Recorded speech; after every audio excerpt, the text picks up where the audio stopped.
অনেকদিন পরে বাংলাদেশে বাজেট সেগমেন্টে একটা স্মার্টফোন লঞ্চ হয়েছে যেটার প্রাইস নিয়ে আমি হ্যাপি। সেই ফোনটা হচ্ছে টেকনো স্পার্ক 10 প্রো। ফোনটার কোয়ালিটি কেমন সেটা আমরা পুরো ভিডিও জুড়ে জানবো, কিন্তু প্রাইসটা আগে জেনে নিই। সো এটা দুইটা ভেরিয়েন্টে পাওয়া যাবে, 4 128GB এবং 8 128GB।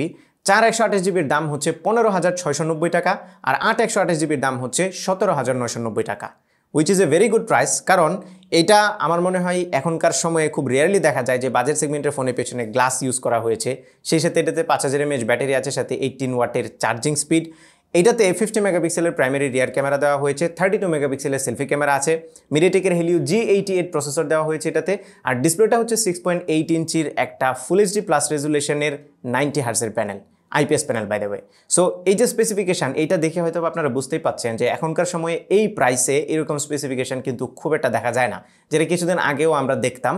যেহেতু এই জিনিসটা অনেক রেয়ার হয়ে গিয়েছে মার্কেটে, সো আই থিঙ্ক এই ফোনটার একটা ভালো চান্স আছে। লেটস সি রিয়েল লাইফে এই ফোনটা কেমন পারফর্ম করেছে। ডিজাইনের দিক থেকে পেছনে ফ্রস্টেড গ্লাস ব্যবহার করা হয়েছে এবং এখানে একটা সফট কোটিং দেওয়া হয়েছে, যার ফলে খুবই ভালো লাগে টাচ করতে। তবে ক্যামেরা হাউস এবং এটার এই বক্সিয়ার শেপটা পুরোটাই কোন ফোন থেকে ইন্সপায়ার্ড সেটা হয়তো আপনারা সবাই বুঝতেই পারছেন। অ্যান্ড এই জিনিসটা আমার খুব একটা পছন্দ হয়নি, স্পেশালি বক্সিয়ার ফোন হাতে নিতে আমার কাছে একটু আনকমফোর্টেবল লাগে, যে কারণে এটার বক্সে যে ব্যাক কাভারটা আছে সেটা লাগাইলে কিছুটা কমফোর্ট বাড়ে বলে আমার মনে হয়। সেই সাথে আপনারা ব্যাক কাভারটা লাগাইলে একটু প্রোটেক্টেডও থাকতে পারবেন। এই ফাঁকে বলে নেই, বক্সের ভিতরে কিন্তু একটা ইয়ারফোনও আছে, যে জিনিসটা বেশ পজিটিভ। আর এই ফোনটার ওজন হচ্ছে 208 গ্রাম, যেহেতু 5000 mAh ব্যাটারি আছে, সো কিছুটা বাল্কিয়ার মনে হতে পারে। 8.4 মিলিমিটার হচ্ছে এটার থিকনেস, যদিও ওয়েট ডিস্ট্রিবিউশন ঠিকঠাক থাকার ফলে খুব একটা আনকমফোর্টেবল লাগে না বা ফোন কোনো একদিকে টিপ ওভার হয়ে যায় না। আর এই ফোনটি দুইটা কালার ভেরিয়েন্টে পাওয়া যাবে। আমার হাতে এটা স্টারি ব্ল্যাক কালারটা আছে, আরও একটা পার্ল হোয়াইট কালার ভেরিয়েন্ট আছে। দুটো কালারই বেশ সুন্দর। ফোনটার ডান পাশে পাওয়ার বাটন কাম ফিঙ্গারপ্রিন্ট স্ক্যানার দেওয়া হয়েছে, যেটা বেশ ফাস্ট অ্যান্ড অ্যাকুরেটলি কাজ করছিল। আর তার ঠিক উপরে আছে ভলিউম রকার্স, যেগুলো মোটামুটি ক্লিকি। উপরের দিকে কিছুই নেই। বাম পাশে আমরা দেখতে পাচ্ছি সিম কার্ড ট্রে আছে, যেখানে দুইটা ন্যানো সিম কার্ডের পাশাপাশি একটা ডেডিকেটেড মেমোরি কার্ডের স্লট আছে। নিচের দিকে প্রাইমারি মাইক্রোফোন আছে, সেই সাথে একটা 3.5 millimetre audio Jack, combo audio Jack. সেই সাথে ইউএসবি টাইপ সি পোর্ট আছে, পাশাপাশি একটা সিঙ্গেল বটম ফেসিং স্পিকার আছে, যেটা সাউন্ড কোয়ালিটি অ্যাবোভ অ্যাভারেজ। ডিসপ্লেটা 6.8 ইঞ্চির একটা আইপিএস এলসিডি প্যানেল, যেটাতে 90 হার্জ রিফ্রেশ রেট আছে এবং উপরের দিকে একটা ক্যামেরা কাট আউট আছে, যেখানে 32 মেগাপিক্সেলের সেলফি ক্যামেরাটা রাখা হয়েছে।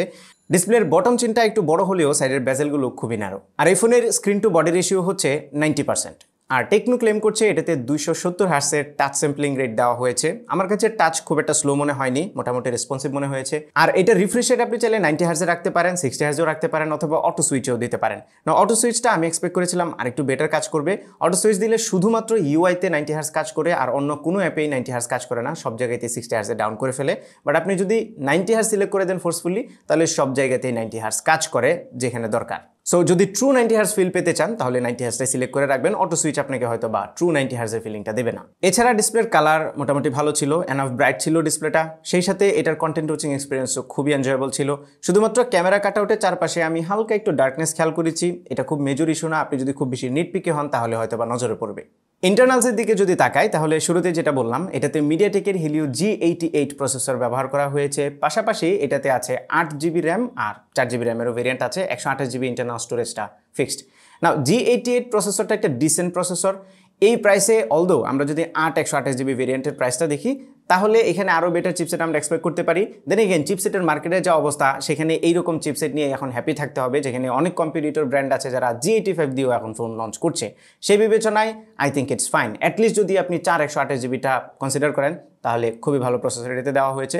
এবং এই প্রসেসরের ডে টু ডে পারফরমেন্স খুবই ভালো, স্পেশালি 8GB ভেরিয়েন্ট যেটা আমার হাতে আছে, এটাতে তো একদম দুর্দান্ত মাল্টিটাস্কিং এক্সপিরিয়েন্স আমি পাচ্ছিলাম। তেমন কোনো হিকাপ কিংবা ল্যাগ আমি দেখছিলাম না। গেমিংয়ের বেলায় আমরা এটাতে পাবজি এবং কল অফ ডিউটি মোবাইল দুইটা গেম খেলে দেখেছি। দুইটা গেম মিডিয়াম সেটিংয়ে বেশ ভালোই রেজাল্ট দিচ্ছিল।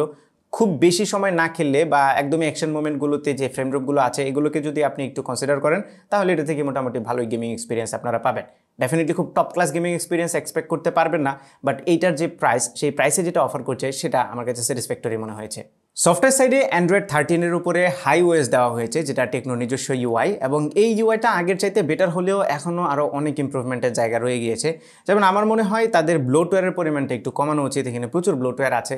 আমরা জানি চাইনিজ অনেক ব্র্যান্ড আছে যারা একটু কস্ট কাট করার জন্য ব্লোটওয়্যারের মাধ্যমে একটা এক্সট্রা ইনকামের ব্যবস্থা করে, কিন্তু অন্তত সেগুলো আনইনস্টল করার অপশন যদি দেওয়া হতো তাহলে আর একটু ভালো হতো। এখানে অনেক ব্লোটওয়্যার দেখেছি যেগুলো আনইনস্টল করা যায় না।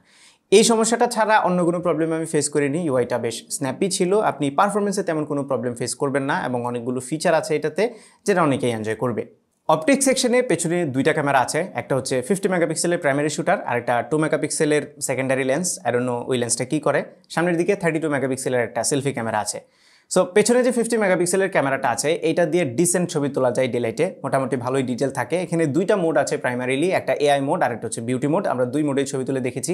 বিউটি মোডে ছবিগুলো একটু বিউটিফাই হয় ডেফিনেটলি এবং স্যাচুরেশনটা একটু বেশি হয়, আর এআই মোডে তুললে কিছুটা ন্যাচারাল কালার পাওয়া যায়। দেন এগেন বিউটি মোডে ছবি অনেকে বেশি প্রেফার করে থাকবে। 50 মেগাপিক্সেল অন করে যদি ছবি তুলেন তাহলে ছবিগুলোতে ডিটেলের পরিমাণটা একটু বেশি থাকবে, প্রসেসিংটা একটু কম হয় সেখানে। ওই ছবিগুলো আমার কাছে ব্যক্তিগতভাবে ভালো লেগেছে দেখতে, বাট সাইজ অনেক বড় হয়ে যায়। পোর্ট্রেটে এজ ডিটেকশন রেকর্ডেড ছিল, ব্যাকগ্রাউন্ডের ব্রাইটনেসটা যদিও কিছুটা আর্টিফিশিয়াল ভাইব দিচ্ছিল, বাট দেখতে খারাপ লাগছে না। সোশ্যাল মিডিয়াতে শেয়ারেবল ছবি আপনারা পাবেন। ডাইনামিক রেঞ্জের পারফরমেন্স খুব একটা ভালো ছিল না, অ্যাভারেজ বলা যায়। এর বাইরে লো লাইটের ছবিগুলো মোটামুটি ছিল, খুব একটা ইমপ্রেসিভ না। এই বাজেটে এরকম ছবি এক্সপেক্টেড ছিল। সামনের 32 মেগাপিক্সেলের ক্যামেরাটা আবার আমাকে হ্যাপি করেছে, কারণ এটা দিয়ে খুবই ভালো সেলফি তোলা যায়। লাইট একটু কমে গেলেও বেশ ভালো মানের ছবি পাওয়া যায়, আপনারা পিকচার স্যাম্পলগুলো দেখে হয়তো বা বুঝতে পারছেন। আর দিনের বেলায় আরও ক্লিয়ার ছবি পাওয়া যায়। টেকনো এটাকে বলছে ultra clear glowing selfie camera. I have no idea এটার মিনিং কি, বাট ডেফিনেটলি ছবিগুলো ক্লিয়ার আসে। আর পোর্ট্রেট মোডেও সামনের ক্যামেরা পেছনের ক্যামেরার মতোই পারফর্ম করেছে, ভালো এজ ডিরেকশন, ব্যাকগ্রাউন্ড ব্রাইটনেস ঠিকঠাক আছে, দেখতে ভালোই লাগে। ভিডিওর বেলায় সামনে পেছনে দুই জায়গাতেই 2K 30 FPS এর অপশন আছে, এটা G88 এর ফলে পসিবল হয়েছে। 1080 30 FPS এর অপশন আছে, 60 FPS এর কোনো অপশন নাই, যেটা কিছুটা বামার। তবে এটাতে কোনো স্ট্যাবিলাইজেশন নেই। সো স্টেডি হাতে যদি ভিডিও করতে পারেন তাহলে কাজ চালিয়ে নেওয়ার মতো ভিডিও এই ফোনটা দিয়ে করতে পারবেন। ওভারঅল ক্যামেরা নিয়ে যদি কনক্লুড করি তাহলে আমার কাছে খুবই ডিসেন্ট মনে হয়েছে এটার ক্যামেরা। আমাদের চাওয়ার তো কোনো শেষ নেই, তারপরেও এই বাজেটে একটা আলট্রাওয়াইড শুটার যদি থাকতো তাহলে একদম সোনায় সোহাগা হতো। ব্যাটারি সেকশনে এখন 5000 mAh একদম ডিফল্ট হয়ে গিয়েছে, এই ফোনটাতেও 5000 mAh দেওয়া হয়েছে। এটা দিয়ে ইজিলি আপনি 1.5 দিন পার করতে পারবেন যদি 60 হার্জ দিয়ে ইউজ করেন। 90 হার্জ বা অটো সুইচ দিলেও আপনি ফুল ডে ইজিলি পার করতে পারবেন যদি একটু মডারেট ব্যবহার করেন। হেভি ইউজ করলেও আপনারা একদিন পার করতে পারবেন। এবং এই ফোনটা দিয়ে আমি গেম খেলেছি দীর্ঘ সময়, খুব একটা হিটিং ইস্যু আমি খেয়াল করিনি, মানে এক্সেসিভ হিট অন্ততপক্ষে হয়নি। এটার কল কোয়ালিটি ভালো ছিল, নেটওয়ার্ক রিসেপশন ওয়াজ ওকে অ্যাজ ওয়েল। দরকারি মোটামুটি সব ধরনের সেন্সর এই ফোনটিতে আছে। ইয়ারপিসের কোয়ালিটিটাও বেশ ভালো ছিল। ওকে, ফাইনালি যদি কনক্লুড করি তাহলে বলবো এই ফোনটার দুইটা প্রাইস, একটা 4128 জিবি যেটা 15,690 টাকা, অ্যান্ড আই থিঙ্ক এইটা খুব good value for money provide করছে এই ফোনটার বেলায়। 4 জিবি র্যাম বেশিরভাগ মানুষের জন্যই এনাফ হবে, বাট আপনি যদি একটু হেভি মাল্টিটাস্কিং করেন তাহলে 8128-এর দিকে যাবেন। ফাইনালি আপনাদের জানিয়ে দিই এই ফোনটাতে একটা অফার থাকছে, টেকনো এবং সুজুকি একসাথে মিলে সেই অফারটা দিয়েছে। সো আপনারা যারা এপ্রিলের 20 তারিখের মধ্যে এই ফোনটা কিনবেন তাদের মধ্য থেকে একজন লাকি উইনার একটা সুজুকি GSX-R 150 মোটরসাইকেল জিততে পারবেন। এটা একটা ভালো ডিল। আর আমার পক্ষ থেকে এই ফোনটা রিকমেন্ডেড থাকতেই পারে। আমি যেভাবে বললাম, যদি আপনি খুব একটা হেভি মাল্টিটাস্কিং না করেন 4 জিবিটাই আপনার জন্য এনাফ, আর যদি একটু বেশি মাল্টিটাস্কিং করেন then go with 8 GB variant.